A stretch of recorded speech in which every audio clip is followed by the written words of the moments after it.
Alors, bienvenue sur ma première vidéo YouTube. Je suis trop contente, j'avais trop hâte. Ce sera une vidéo hyper simple, basée sur de la pratique. Donc, on sera sur le carafage d'un vin. Alors, il y a besoin de très peu d'éléments.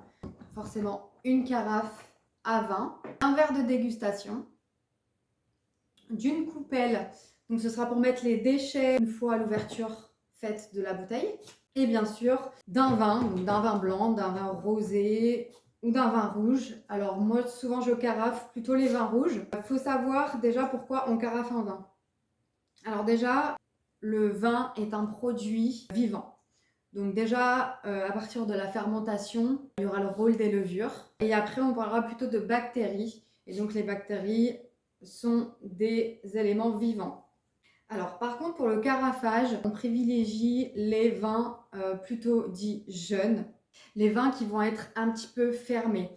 Donc, en fait, ce qui va jouer dans la décision de carafer ou non le vin, ce sera avec l'odorat. Donc, l'odorat, ce sera vraiment l'indication pour savoir si on carafe le vin, notamment sur un vin un peu puissant qui, à l'odorat, ressortira plus des senteurs d'alcool, ce qui va être assez dérangeant, qui va couvrir en fait la palette aromatique que peut dégager un vin. Donc déjà sur le vin puissant, ce sera ça l'indication, cette odeur plutôt d'alcool. Là, on pourra carafer. Donc je vais commencer à ouvrir la bouteille. Alors déjà, toujours présenter l'étiquette vers le client ou les invités.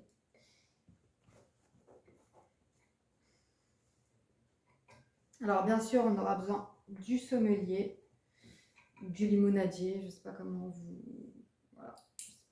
vous appelez ça.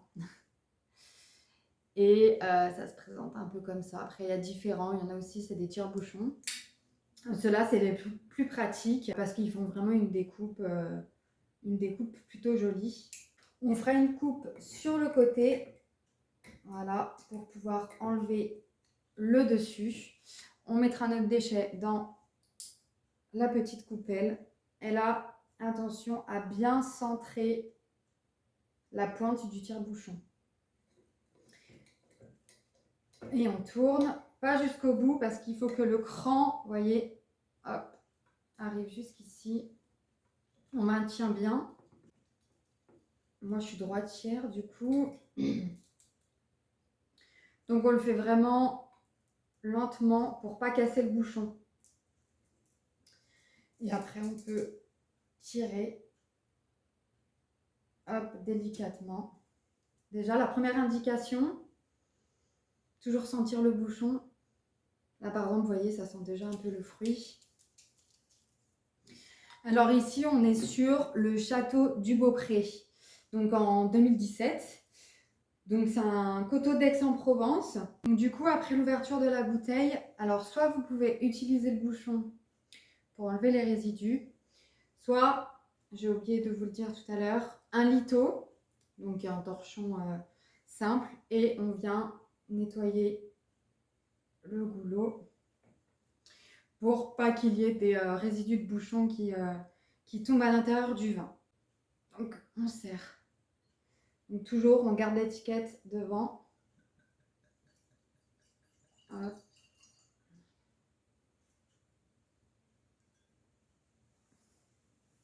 Donc là, on va faire notre première analyse sensorielle, donc le premier nez. Et ce qui va être déterminant, ce sera la deuxième analyse sensorielle, donc le deuxième nez. Donc on va aérer le vin et on va constater ou non si la palette aromatique est beaucoup plus importante que le premier nez.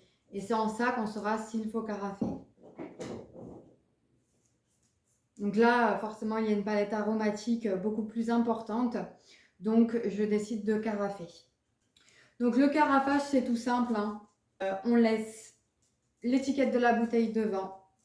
On prend sa carafe. Après, ça dépend si vous êtes droitier, gaucher. On penche bien sa carafe. Et on laisse couler le vin.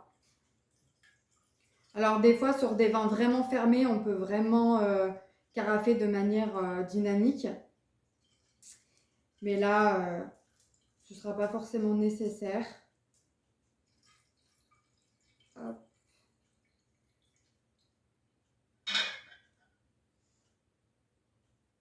Et voici. Enfin, le carafage, c'est vraiment ce qui va permettre au vin de se révéler. Moi, personnellement, je carafe vraiment dès que je sens qu'il y a une différence entre le premier et le deuxième nez. Je trouve ça beaucoup plus intéressant. Et petite mise à part après ce carafage, ce qui permet aussi de bien goûter le vin et d'en prendre plaisir, c'est aussi de connaître l'historique, ce qu'il y a derrière ces bouteilles. Là, vraiment, on est sur le château de Beaupré et ce château a une grande histoire. Ça fait plus de 6 générations qu'ils sont implantés non loin d'Aix-en-Provence. Et ce qui est bien aussi quand on achète un vin, c'est de connaître l'histoire. On le goûte différemment, on le savoure et c'est ce qui est formidable, je trouve, en sommellerie.